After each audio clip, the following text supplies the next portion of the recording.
तो hello friends, स्वागत है आपका हमारे YouTube channel government job insider में। और सीबीएसई सुपरिटेंडेंट ने जूनियर असिस्टेंट का जो फॉर्म निकला है, तो वहाँ पर आपकी जो सबसे इम्पॉर्टेंट क्वेरी है कि क्या कंप्यूटर का सर्टिफिकेट या ऐसा कोई क्राइटेरिया है कि आपको वहाँ पे सर्टिफिकेट या डिग्री होनी चाहिए ऐसा कुछ कंप्यूटर्स के लिए। तो नहीं, ऐसा कुछ भी नहीं चाहिए।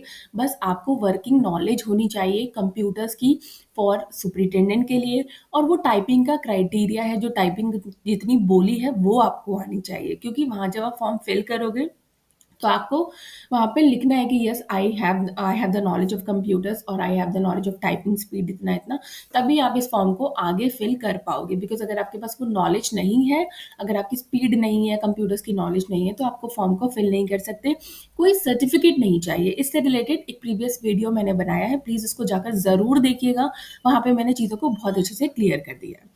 अब बात आती है, काफ़ी सारे कैंडिडेट ये हैं कि पोस्टिंग कहाँ होगी और वर्क प्रोफाइल क्या होगा। ठीक है, अगर मैं as a superintendent, as a junior assistant work करता हूँ, तो मुझे कहाँ पोस्टिंग मिलेगी और मेरा वर्क प्रोफाइल क्या होगा। तो मैंने थोड़ा सा ओवरव्यू यहाँ पे आपको दिखाना चाहती हूँ कि देखो, नोटिफिकेशन में ये क्लियरली मेंशन है कि जो सिलेक्टेड कैंडिडेट है shall be posted in any of the office of the board.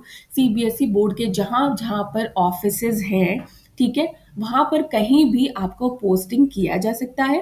That is regional offices जो हैं, centre of excellence ACCPD Raebareli. Presently, the regional office is located at Ajmer, Allahabad, Bhubaneswar, Bhopal, Bangalore, Chennai, Chandigarh, Dehradun, Delhi, Dubai, Guwahati, Noida, Patna, Panchkula, Pune, Trivandrum, Vijayawada and ACCPD Raebareli। तो presently तो ये सारे ही हैं regional office हैं CBSE board के। ठीक है, for superintendent junior assistant की अगर आप सिलेक्ट होते हो तो आपको इनमें से किसी भी इनका जो ओरिजिनल ऑफिस है वहां पर आपको भेजा जा सकता है।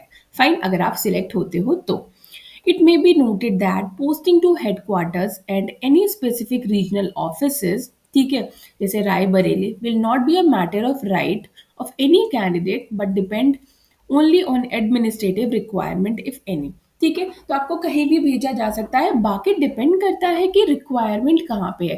जैसे सुपरिटेंडेंट की कितनी पोस्ट है और कहाँ पर कितनी रिक्वायरमेंट है, जूनियर असिस्टेंट की किस जगह पर ज़्यादा रिक्वायरमेंट है, वहाँ पर आपको अकॉर्डिंग टू द रिक्वायरमेंट भी आपको भेजा जा सकता है। Candidates Candidature of the candidate during outside influence for seeking specific posting will be summarily cancelled. Total number of vacancies and the reserve vacancies are provisional and may be vary कर सकती हैं। तो यहाँ पर आपका एक डाउट मैंने clear कर दिया है कि यहाँ पर लोकेशन है इनकी रीजनल ऑफिस की, और ये इनमें से किसी भी एज पर द रिक्वायरमेंट कि कहाँ पर कितनी रिक्वायरमेंट है वहाँ पर आपको सेंड किया जा सकता है आफ्टर सिलेक्शन। उसके बाद थोड़ा सा बात कर लेते हैं कि क्या सुपरिटेंडेंट की रिस्पॉन्सिबिलिटीज हो सकती है। तो सुपरिटेंडेंट आप समझ रहे हो ना, सुपरिटेंडेंट का मतलब ये supervising office work, administrative staff जो होता है, आपका जो वर्क लोड होता है उसको पूरा सुपरवाइज करना है। स्कूल्स के साथ और सीबीएसई की जो जुरिडिक्शन है उसके साथ कोऑर्डिनेशन करना है, रिव्यू करना है and processing official documents, reports and records, क्योंकि बहुत सारा डेटा होता है। तो एज ए सुपरिटेंडेंट ये आपका काम होता है सारी चीज़ों को रिव्यू करना। ठीक है, जो भी ऑफिशियल डॉक्यूमेंट्स हैं, जो भी रिपोर्ट्स होती हैं, रिकॉर्ड्स होते हैं, ensuring compliance with CBSE policies and standard. और आप ध्यान रखते हो कि जो भी स्टैंडर्ड्स हैं, जो भी कंप्लाइंस है, वो सीबीएसई की पॉलिसीज और स्टैंडर्ड्स को फॉलो करके और उसके निगरानी में ही बनाया जाए। जो भी इश्यूज हैं रिजॉल्व करो उनको। तो ये सारे जो वर्क है, ये की रिस्पॉन्सिबिलिटीज होती हैं आपकी सुपरिटेंडेंट की। फाइन, बात करें क्वालिफिकेशंस की, तो अब मैंने आपको बता दिया बैचलर्स डिग्री ही चाहिए। उसके बाद क्वालिफिकेशन होनी चाहिए, आपको कंप्यूटर्स की नॉलेज होनी चाहिए। ठीक है, एमएस ऑफिस वगैरह की नॉलेज होनी चाहिए। Leadership skills, problem solving technique, decision making abilities, proficiency in office software and record management. इसलिए यहाँ पे कंप्यूटर्स की नॉलेज मांगी गई, बिकॉज यहाँ पे कंप्यूटर से काफ़ी सारा वर्क होने वाला है। सॉफ्टवेयर की नॉलेज, कंप्यूटर्स की नॉलेज होना बहुत इंपॉर्टेंट है। जूनियर असिस्टेंट की बात करें तो 10+2+ टाइपिंग स्किल आपको यहाँ पे चाहिए। ठीक है, अब इसके बारे में बात कर लेते हैं।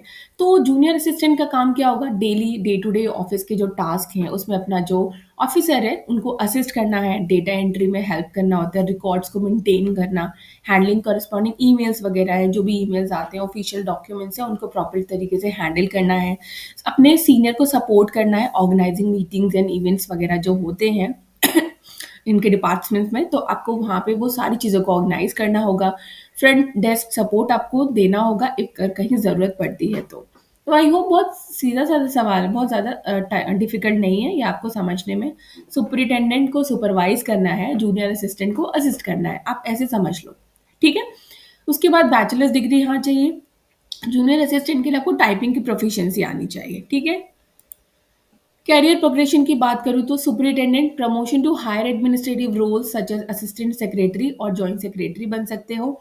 जूनियर असिस्टेंट की बात करें तो जूनियर असिस्टेंट से सीनियर असिस्टेंट बनोगे, देन सेक्शन ऑफिसर बनोगे, देन आपका सुपरिटेंडेंट का रोल आएगा। फाइन। सो कंक्लूजन यही है, importance of these roles in CBSE is effective functioning है, team work, professionalism and dedication for the success. तो यही एकमात्र यहाँ पे तरीका है। आई होप आप समझ गए होंगे। सुपरवाइजर का काम है सुपरविजन करना, जूनियर असिस्टेंट का काम है असिस्ट करना अपने सीनियर्स को, day to day record maintain करना, डेटा एंट्री को हैंडल करना, ठीक है। ऑफिस में मीटिंग्स वगैरह होती हैं, उनको सीनियर को सपोर्ट करना है, फ्रंट डेस्क टास्क प्रोवाइड करना है। कहाँ पे पोस्टिंग मिलेगी ये भी मैंने आपको डिटेल नोटिफिकेशन में यहाँ पर आपको बता दिया। कंप्यूटर सर्टिफिकेट रिक्वायर्ड नहीं है, again I am telling you, certificate की ज़रूरत नहीं है, बस आपको कंप्यूटर की नॉलेज होनी चाहिए। फाइन, जो भी कंप्यूटर की working knowledge, MS office, handling large database, वो होनी चाहिए। और सुप्रीट और आपका जूनियर असिस्टेंट के लिए 10+2 प्लस आपको टाइपिंग स्पीड इतनी होनी चाहिए। अगर नहीं है तो आप फॉर्म को फिल नहीं कर सकते हो। एक और किसी ने पूछा था कि वुमेन्स के लिए क्या यहाँ पर कोई एज का रिलैक्सेशन है? तो यस, वुमेन्स के लिए यहाँ पे 10 इयर्स का एज रिलैक्सेशन है, ठीक है। तो जैसे कि अगर आपकी सुपरिटेंडेंट की एज क्या है, 30 है, तो 30 फॉर वुमेन्स के लिए 30, 10 इयर्स का रिलैक्सेशन है तो 40 हो गया। अगर आपकी जूनियर असिस्टेंट की 27 है तो 10 कर दो, 37 इयर्स है। तो वुमेन्स के लिए यहाँ पे 10 इयर्स का रिलैक्सेशन यहाँ पर दिया गया है। आई होप चीज़ें यहाँ पर अब इससे ज़्यादा क्लैरिटी की कुछ बात हो नहीं सकती है। सिलेबस पैटर्न सब कुछ, I have created a video on the syllabus and the pattern, you just go and check it out. सबसे ज़्यादा डाउट पोस्टिंग को लेकर हो रहा था, तो पोस्टिंग के बारे में भी मैंने आपको डिटेल में बता दिया। आई होप वीडियो आपके लिए अच्छी रही होगी। वीडियो अच्छी लगी तो चैनल को like share subscribe and bell icon button को प्रेस करना नहीं भूलिएगा। तब तक के लिए नमस्ते।